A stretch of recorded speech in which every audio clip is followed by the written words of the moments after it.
दुलाराय बर' फरायसा आफादनि बे 52थि बोसोरसालिया जथुम्मानि दिनै 3थि सान बेयाव मोननै गाहाय हाबाफारि दङमोन।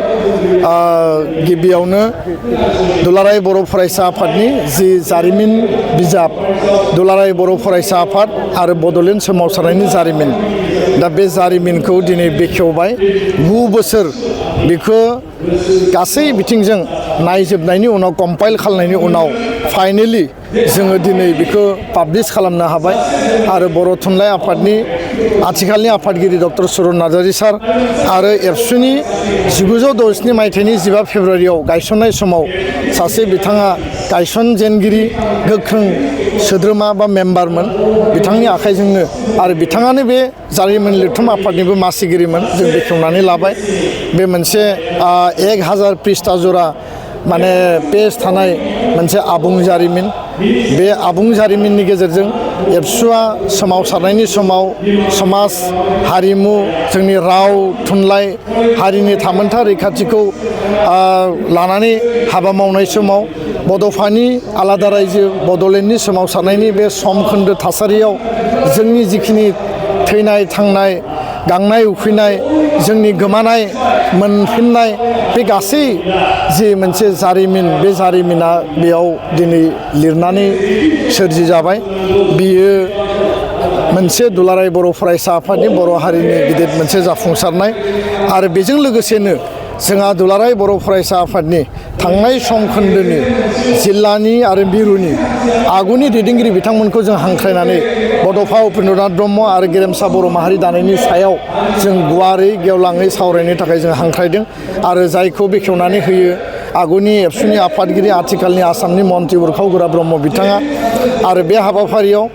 आगुनि एबसुनि आफादगिरि बिटिआरनि आथिखालनि चिफ प्रमद बर' बिथाङा बाहागो लादों। आसाम आयेन आफादनि स्पिकार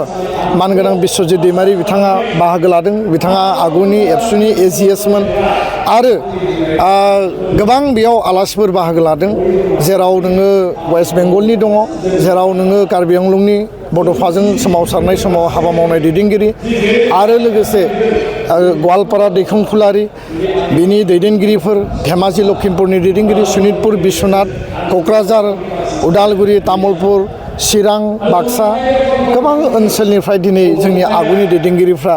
बेयाव थुबुर जादों। मोनसे आबेगिक इमसनेल मोनसे ममेन्ट, गोदान गोजाम दैदेनगिरिफोरनि गेजेराव लोगो मोनलायदों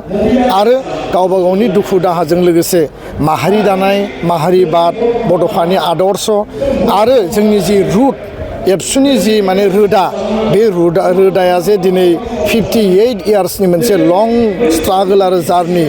आरो बे रोदाया जे दिनै समाजाव हारि दानायनि थाखाय ग्रेटेस्ट कन्ट्रिबिउसन होगासिनो दङ। दिनै जोङो बेयाव लोगो मोनलायनानै बे आबेगिक मुहुर्त जादों आरो एबसु नाय आफादा जेब्लायबो हारिनि थाखाय थै-थां हाबा मावलांगोन आरो बे समायखिराखौ लानानैनो दिनै बे मन्चनिफ्राय फिन जोंनि गोदान मावथिफ्रा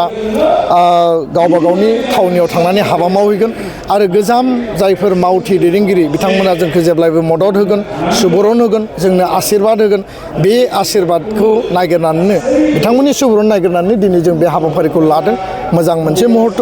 मिजिंथिदों जे जोङो इयुनाव आरोबाव जोबोद थुलुंगानि गेजेरजों सक्तिशालि भाबै हारि दानायनि खामानिखौ मावलांनो हागोन। गेजेरजों हाबा मावनांगौ बेखौ जोङो थांखि दैथायहरदों आरो बेयाव नो मर डिले बे खोथाखौ लानानै जों सावरायदों। बर' मिडियामनि मडेल स्कुल गायसननाय, हाई सेकेन्डारि आपग्रेडेसन खालामनाय, इजिएस स्कुलाव पस्ट ग्रेजुएसन खालामनाय, बड'लेण्ड इउनिभार्सिटिनि उदालगुरि केम्पास गायसननाय, गोबां कलेजाव डिपार्टमेन्ट गायसननाय आरो मैयानि धर्मेन्द्र प्रधानआ जि जोंनो मेसेज हरबाय CTETआव बर'खौ थिसननाय,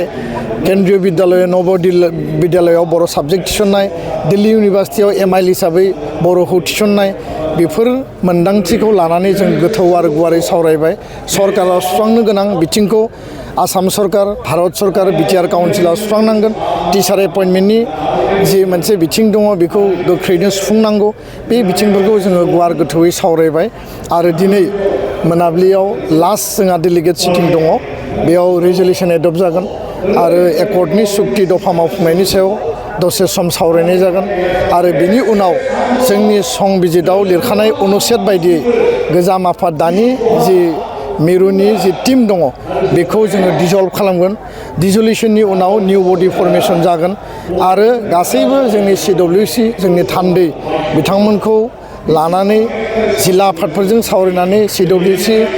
आरो डेलिगेट्सफोरजों सावरायनानै आल्टिमेटलि जोङो निउ बडि फर्मेसननि सिद्धान्तखौ लागोन मोनसे गोख्रों सक्तिशालि आरो निउ लिडारशिप निउ जेनेरेसननि बेयाव टीम मोनगोन आंहा बिसास दङ आरो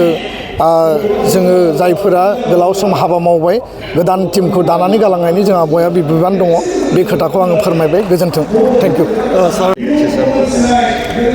मैयानि थान्दै जथुम्मायाव सोलोंथाइखौ लानानै जों गुबैयै सावरायदों गुन गोनां सोलोंथाइनि मावथांखि बे जोंनि होमवर्क जोंनि इयुथ जोंनि फरायसा फरायसुलिखौ लानानै मटिभेसन एवारनेस मबिलाइजेसन खालामनांगौ गुबुन फारसेथिङै 6.3 सुक्तिनि जि प्रभिन्सियेलाइजेसननि जि मेटार आसामनि गिबि मन्त्रि मानगोनां डक्टर हिमन्त बिश्व शर्मा आसामनि सोलोंथाइ मन्त्रि डक्टर रनज पेगु बिथांमोननिसिम स्ट्रं मोनसे दाबि रेजुलेसन जोङो हाउसनिफ्राय दैथायहरदों आरो बेनो जाहैबाय जे 6.3 नि आधाराव आद्रा थानाय बर' मिडियामनि जेसेबां फरायसालिफोर दङ बिबाना खिन्थिनो थांगासिनो दङ दा बिनि सिगां जिहेतु नोंथांनि दैदेननाय जे एबसुखौ गोबांथार सावरायदों जे राजखान्थि हान्जाजों एबसुखौ सरजाबबाय होननानै आरो नोंथाङा गोबां गावारि हिसाबै जोबथा बुब्लियाव मा बुंनो सानो जायफोरा हारिनि आरो एबसुनि जारिमिनखौ मिथिया बड'फानि आदर्श फिल'सफिखौ जायफोरा गोथौयै बुजियाखै आङो मिथिया होननानै बुङा बयबो बड'फाखौ मिथियो खिन्थु बड'फाया नुनायाव बड'फाया बिनि साननाय हनाय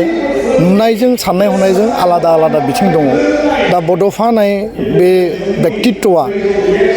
बिनि जि हिउमेनिटि बिनि जि आदर्श बिनि जि सानस्रि बे फिल'सफिखौ बुजिनांगौब्ला जोङो गोथौ आरो गुवारै सिङाव हाबसननांगोन दा बेखायनो दुलाराय बर' फरायसा आफादखौ मेयार मोनसे पलिटिकेल इन्ट्रेस्ट पलिटिकेल सार्थ गादिनि थाखाय क्षमतानि थाखाय जायफोरा बे नोजोरजों नायो बे नोजोरजों नायग्रा व्यक्तिफ्रा एबसुखौ सोंखारि एबसुनि जिखिनि डिसिसन एबसुनि जिखिनि पलिसि थांनाय समनि जारिमिनाव राजखान्थियारि मोन्थायखौ लानानै जुजिनायनि समाव जि टाइमाव जि रेजुलेसन जि डिसिसन लानांगौ जि खामानि मावनांगौ राइट ट्रेकआव एबसुआ मावदों जाय आफादगिरि जाय गाहाय नेहाथारि फैया मानो एबसु आफाद हिसाबैसो जोङो डिसिसन लाबोदों बेयाव व्यक्तिनि इम्पर्टेन्सनिख्रुइ बेयाव आफादनि इम्पर्टेन्सआ बारा संबिधाननि डिसिप्लिन दङ दा बेखायनो मोनसे सेक्सनाल' बे क्रिटिसिजमखौ खालायो मोनसे सेक्सननि सुबुङाल' खालामो आरो बिसोरखौ खालामनो थाखाय सोरबाया डिक्टेसन होयो आरो बेजों बिथांमोननि माने माखासे